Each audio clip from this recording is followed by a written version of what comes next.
Pero en la sesión 1, en donde vos ya proponés una estrategia de externalización, podés sentar las bases para medir en la sesión 2 si esa estrategia de externalización está dando algún resultado concreto.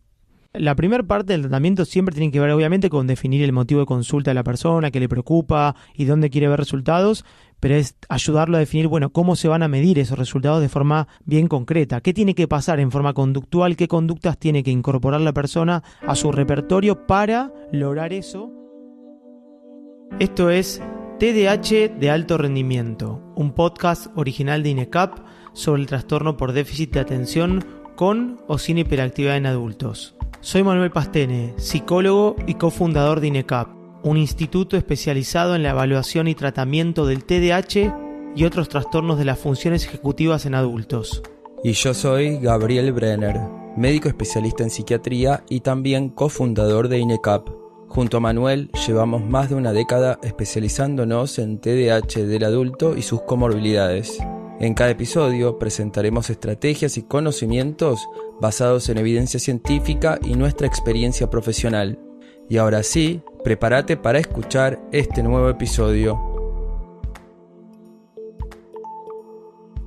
Bienvenidos a un nuevo episodio de TDAH de alto rendimiento.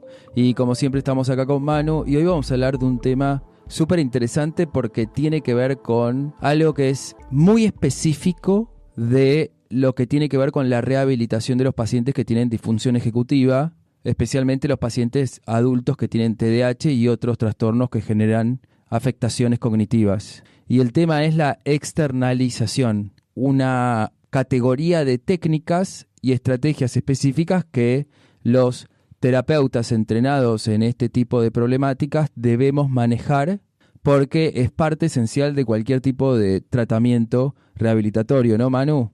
100% es una técnica que usamos en forma habitual en el consultorio para rehabilitar todo lo que son las funciones ejecutivas, para tratar diversos problemas, ¿no? En general pueden ser problemas de productividad, te diría que es lo más común, pero vamos a ver que como tiene que ver con todas las funciones ejecutivas, va a aplicar para una serie de cosas bastante diversas. Una de las cosas que me parecen atractivas de lo que tiene que ver con los métodos de externalización es que representan la esencia del tipo de tratamiento psicoterapéutico que necesita nuestra población. ¿Por qué? Porque son básicamente técnicas que requieren definición de problemas muy específicos en lo que tiene que ver con las áreas de funcionamiento. Deben hacerse por área, no puede ser estrategias de externalización generales y además deben aplicarse como modelos de resolución de problemas específicos, o sea, es como un modelo de psicoterapia bien directivo y más conductual que cognitivo, ¿no? Sí, totalmente. Este es un proceso bastante estructurado y bastante claro en términos de definir objetivos y qué es lo que va a pasar sesión a sesión, a diferencia por ahí de otros modelos que apuntan a esto que decís vos, ¿no? De el imaginario social típico de lo que es psicoterapia, ¿no? Ir a ver un terapeuta a conversar sobre un problema sin demasiada guía y sin demasiado saber qué vas a hacer. Es como ¿no? Es algo muy indefinido. Para poder aplicar estrategias de externalización se deben eliminar todas las ambigüedades, ¿no?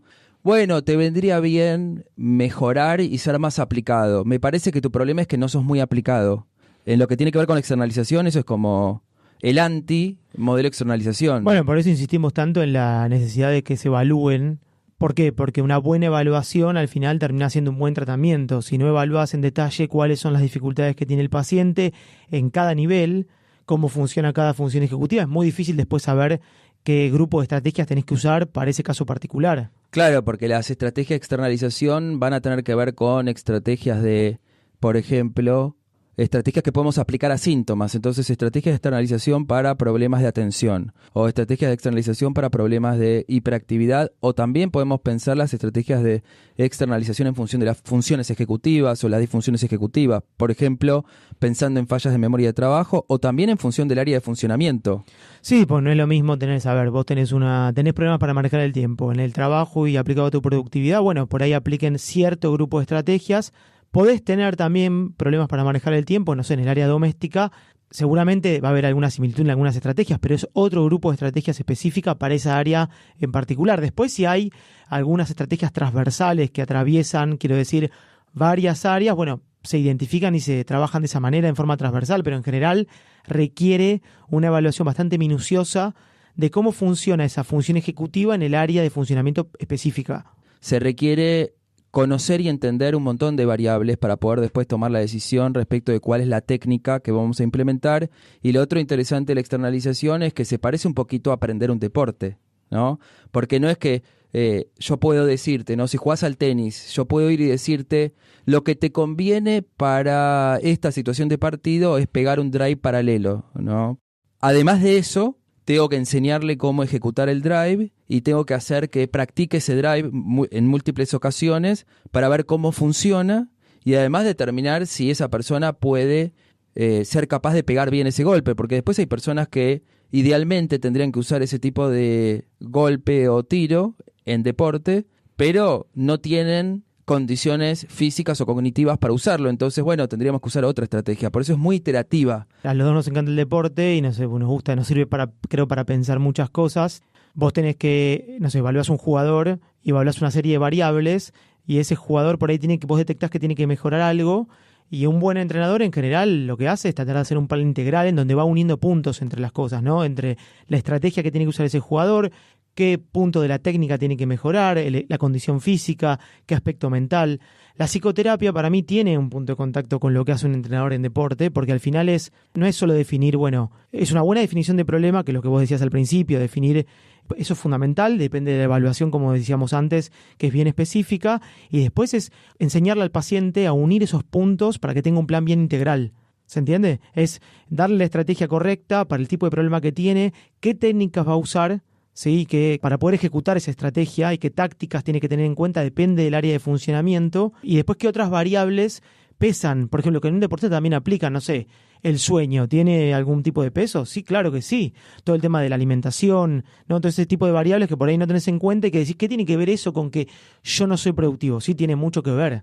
Uno de los temas con los que en general tenemos que lidiar es que es común que los pacientes lleguen a los tratamientos muy escépticos porque concluyen en base a sus experiencias previas en modelos de terapia que no usan la externalización que la terapia no es para ellos. Es más, esto a veces hace que tengan una expectativa poco realista respecto del tratamiento farmacológico porque llegaron a la conclusión lógica, en base a su experiencia, que para ellos la terapia no sirve. Pero en realidad lo que no les sirve es estos modelos más filosóficos de terapia, por ejemplo, la terapia psicoanalítica, la terapia gestalt, la terapia existencial. Hay una cantidad de variantes importantes. Muchos modelos de psicoterapia que son sumamente ambiguos y que hace que ellos no encuentren soluciones prácticas y específicas para sus problemas. Porque, supongamos que existe algo así como que por el hecho de que mi padre haya sido muy exigente conmigo, yo le tenga miedo a las tareas laborales y entonces cada vez que me enfrento a una tarea laboral tiendo a evitarla porque eso me genera alguna especie de evocación del trauma de la exigencia de mi padre, ¿no? Y podemos hablar horas de eso. Entonces, cuando me siento una tarea, ¿qué hago con esa sensación de trauma? Creo que ahí una opción en las terapias más clásicas es ponerte a hablar en sesiones interminables del tema, de distintos ángulos, o hay que ver, porque viste que esto de la asociación libre, o por ahí otra técnica específica, y al final terminás encontrando un escenario en el cual el paciente no termina aprendiendo demasiadas herramientas, salvo que aprendió a conversar del problema. ¿Pero qué herramientas, me pregunto? Claro. ¿Dónde está la herramienta ahí? En la intervención acerca del trauma que me puede haber generado mi padre exigente, ¿dónde está la herramienta? No está, o a lo sumo, en el mejor de los casos, el terapeuta, si tiene, luces, como decimos nosotros, quizás le da algún tipo de sugerencia bien general. Todas las terapias tienen dos factores. Uno son los factores específicos y otros son los factores inespecíficos. Posiblemente los pacientes que tienen algún problema de TDAH del adulto o cualquier otro problema de disfunción ejecutiva que se beneficiaron con terapeutas que usan modelos reflexivos o introspectivos, estuvieron con terapeutas hábiles en lo que son los factores inespecíficos. Que por ahí el factor inespecífico, el número uno es la alianza terapéutica, que es el vínculo que el paciente genera con el terapeuta, y al final, si eso se genera de forma positiva, el terapeuta ejerce influencia en el paciente. Entonces, Eso quiere decir que se habilita una ventana de cambio, que el terapeuta al final va a poder accionar ciertas palancas para que el paciente haga cambios o en su vida cotidiana o en lo que sea. Entonces, si el terapeuta usa bien esa herramienta, posiblemente habilite eso y con alguna sugerencia puede llegar a generar algún cambio. Pero como lo que decimos nosotros, que con el TDAH o el TEA los problemas son bien específicos, ese tipo de sugerencias por ahí más generales no terminan generando la herramienta que necesitan ese tipo de perfiles. Sí, con este tipo de estrategias. Con varios. Muchos de los pacientes que nos vienen a ver vienen con malos resultados de tratamientos previos. En este sentido que vos decías, por ahí no mejorar o incluso haber empeorado algún síntoma que tenían por el tipo de enfoque o abordaje que le dio el profesional. Así que sí, te diría que es más que habitual. Y encima genera más ansiedad porque no sé cómo medir si estoy mejorando. Lo interesante que vamos a ver de los modelos de externalización es que ya a partir de la sesión 1 en donde vos proponés, corregime si me equivoco, ¿no? Pero en la sesión 1 en donde vos ya proponés una estrategia de externalización, podés sentar las bases para medir en la sesión 2 si esa estrategia de externalización está dando algún resultado concreto.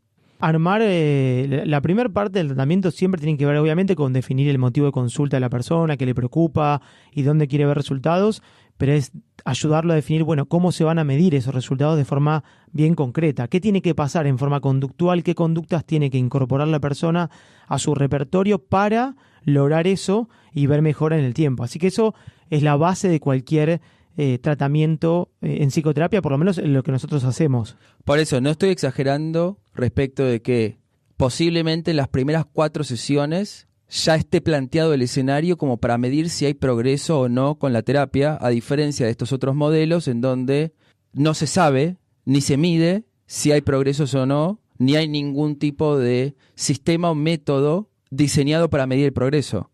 Tiene que quedar claro que el primer tramo del tratamiento es muy importante lograr esto, es definir en forma clara cuáles van a ser las métricas que te van a pedir medir si estás progresando o no en el tratamiento. Si no está eso de base, es muy difícil entender qué estás haciendo en un tratamiento en psicoterapia, muy complejo.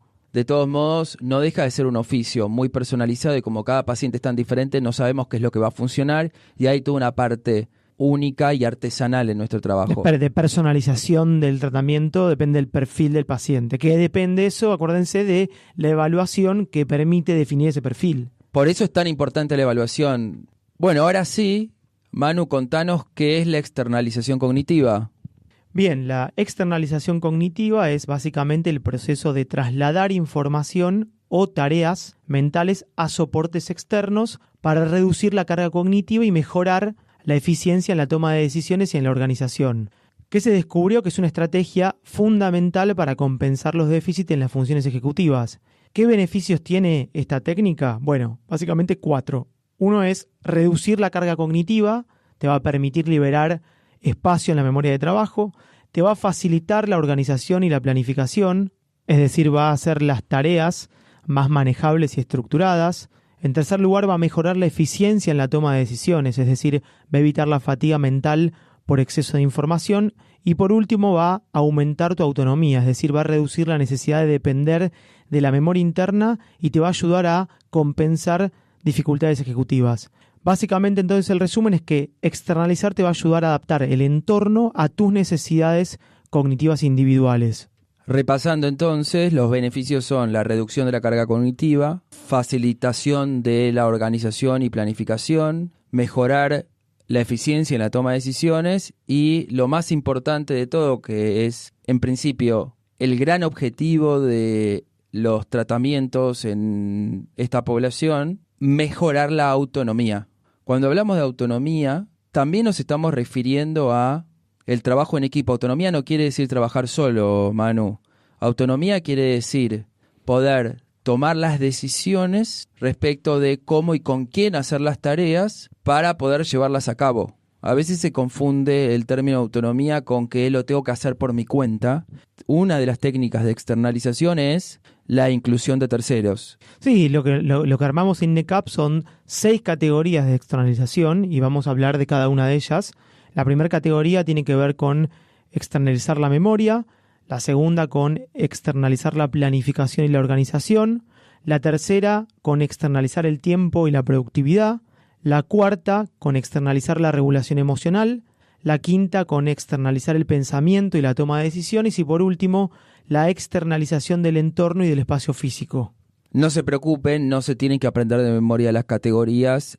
Nosotros los terapeutas nos tenemos que aprender de memoria las categorías. Por eso es súper importante que la rehabilitación sea hecha por un profesional calificado y entrenado para que pueda hacer esta planificación de tratamiento basado primero en la evaluación y que después pueda tener en cuenta todas estas categorías. Ahora vamos a ver entonces en esta primera parte cada categoría, la definición de cada categoría, y vamos a dar algunos ejemplos de cómo se pueden manifestar los problemas que hablamos en cada grupo, ¿sí? Sí, en el segundo episodio, en la segunda parte, vamos a dar ejemplos específicos. Sí, las estrategias prácticas sería. Bien, respecto de la primera categoría, dijimos la externalización de la memoria.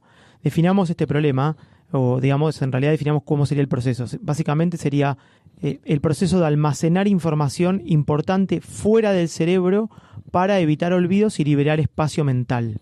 ¿Y cuáles son los problemas típicos que puede tener una persona que tiene un problema del neurodesarrollo? Bueno, olvidar citas, tareas, compromisos importantes, perder objetos como llaves, billetera, celular, no recordar instrucciones verbales largas o, por ejemplo, dejar cosas a medias porque te olvidaste lo que tenías que hacer.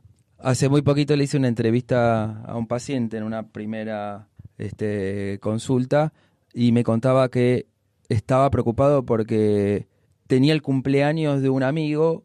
En la mañana se acordó de llamarlo para felicitarlo y tenía un almuerzo al mediodía.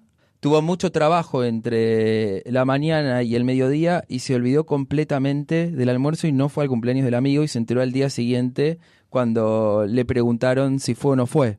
Así que estos son buenos ejemplos de cosas que posiblemente se puedan mejorar con externalización. Bien, la segunda categoría, la externalización de la planificación y la organización, voy a definirlo primero, tiene que ver con el uso de herramientas externas para estructurar tareas y evitar la sensación de desorden o de caos que puede llegar a tener. ¿Y cuáles son los problemas típicos que pueden aparecer? Bueno, dificultad para planificar proyectos de largo plazo, una sensación de estar perdido o abrumado con muchas tareas, falta de estructura para completar tareas importantes o problemas para priorizar qué es lo más urgente. Sí, y esto va a generar también una falla en la secuenciación de las tareas y típicamente las personas que tienen este problema a veces creen que tienen hiperactividad, que no es hiperactividad, es falla de memoria de trabajo en la secuenciación de las tareas. Por ejemplo, cuando hacen las tareas del hogar, empiezan a lavar los platos y de repente reciben un mensaje en el celular, se olvidan de lo que están haciendo y pasan después, por ejemplo, a barrer en el living cuando no terminaron de ordenar la cocina. Y entonces van pasando una tarea a la otra sin terminarla. Y esto es un ejemplo de problema que vamos a ver mejora con estrategias de externalización para la organización y la planificación. Bien, la tercera categoría, la externalización del tiempo y la productividad, tiene que ver con el uso de herramientas externas para mejorar la percepción del tiempo y evitar la procrastinación.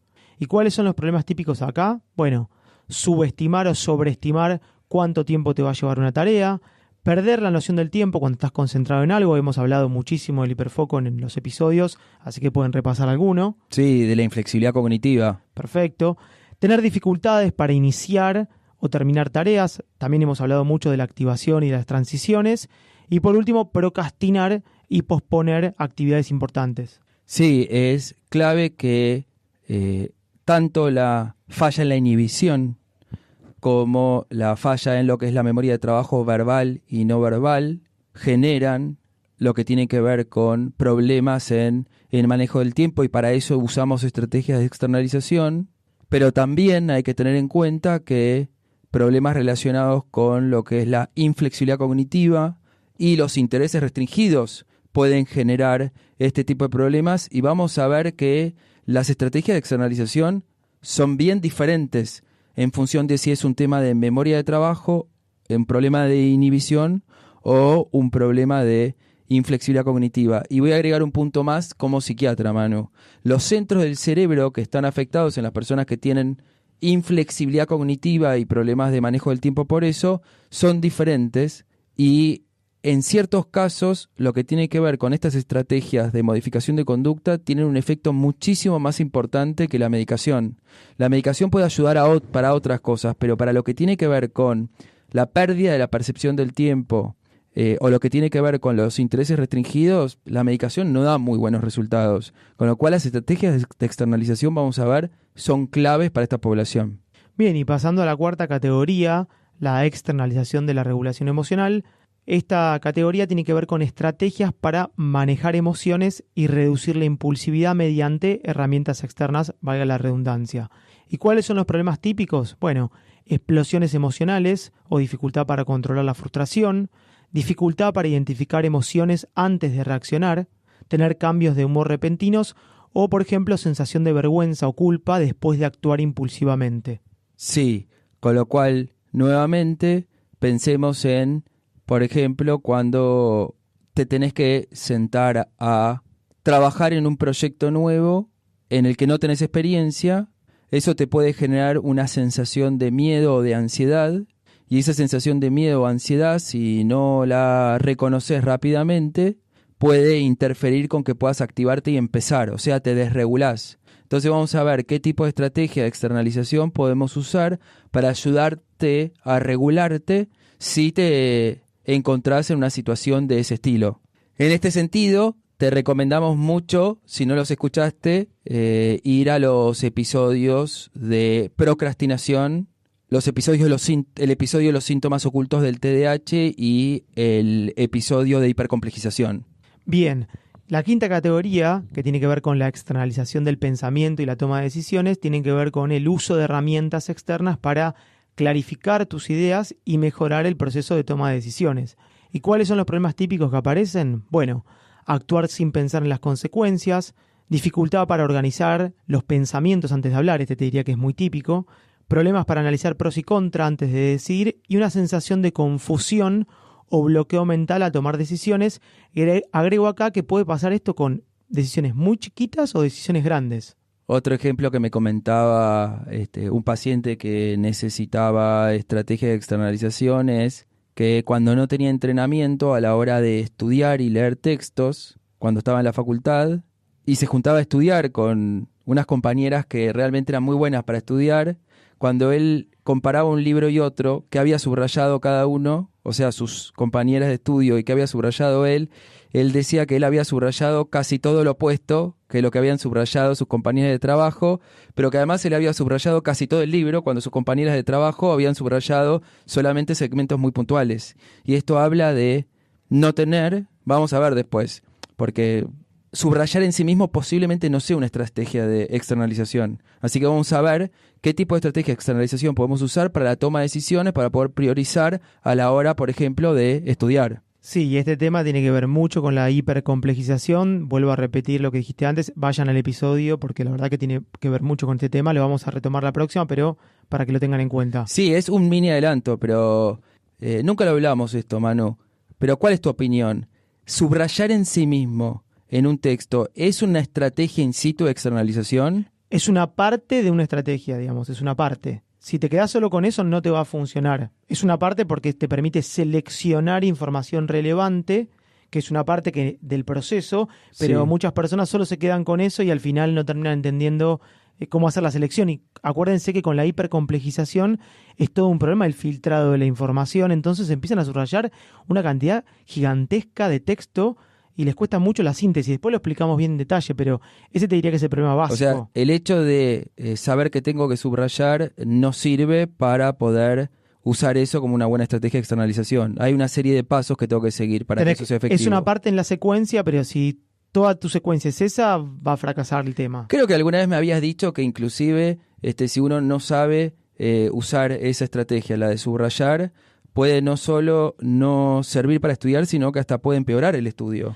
Puede empeorar porque te mete una cantidad de información, te genera una cantidad de estrés y de ansiedad de rendimiento muy alta porque empezás a pensar toda esta sensación de tengo que saber todo para un examen, no puedo dejar nada afuera, ¿viste? Y entras en ese pensamiento blanco o negro y es todo un tema eso, ¿eh? Bien. Bueno, y por último llegamos a la sexta categoría, la de externalización del entorno y del espacio físico, que tiene que ver con organizar el espacio físico para reducir la sobrecarga mental y facilitar tu rutina. ¿Y cuáles son los problemas típicos que aparecen acá? Bueno, pérdida frecuente de objetos importantes, por ejemplo, tener un espacio desordenado que genera ansiedad o frustración, dificultades básicamente para encontrar cosas cuando las necesitas y una sensación de caos en el hogar o también en tu lugar de trabajo.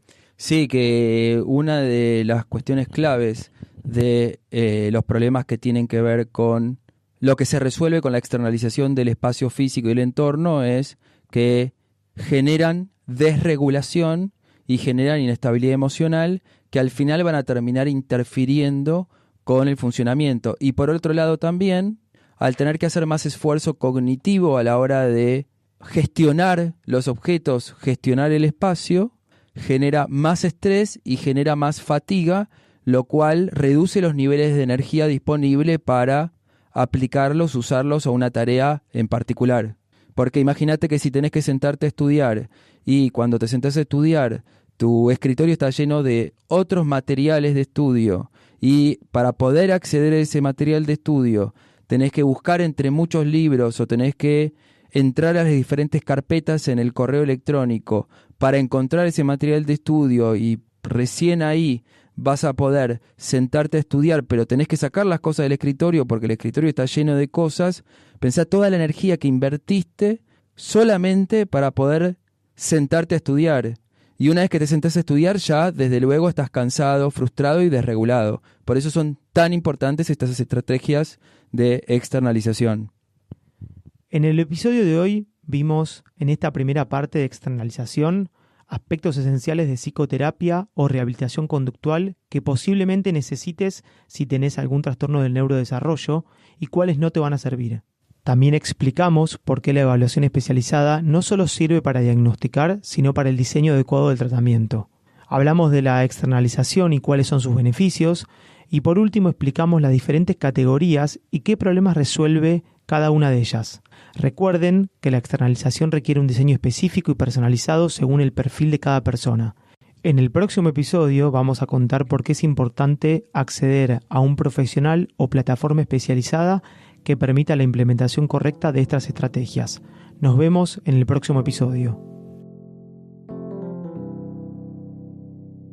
Esto fue TDAH de alto rendimiento, un podcast original de INECAP, un instituto especializado en la evaluación, diagnóstico y tratamiento del TDAH en adultos y otros trastornos de las funciones ejecutivas.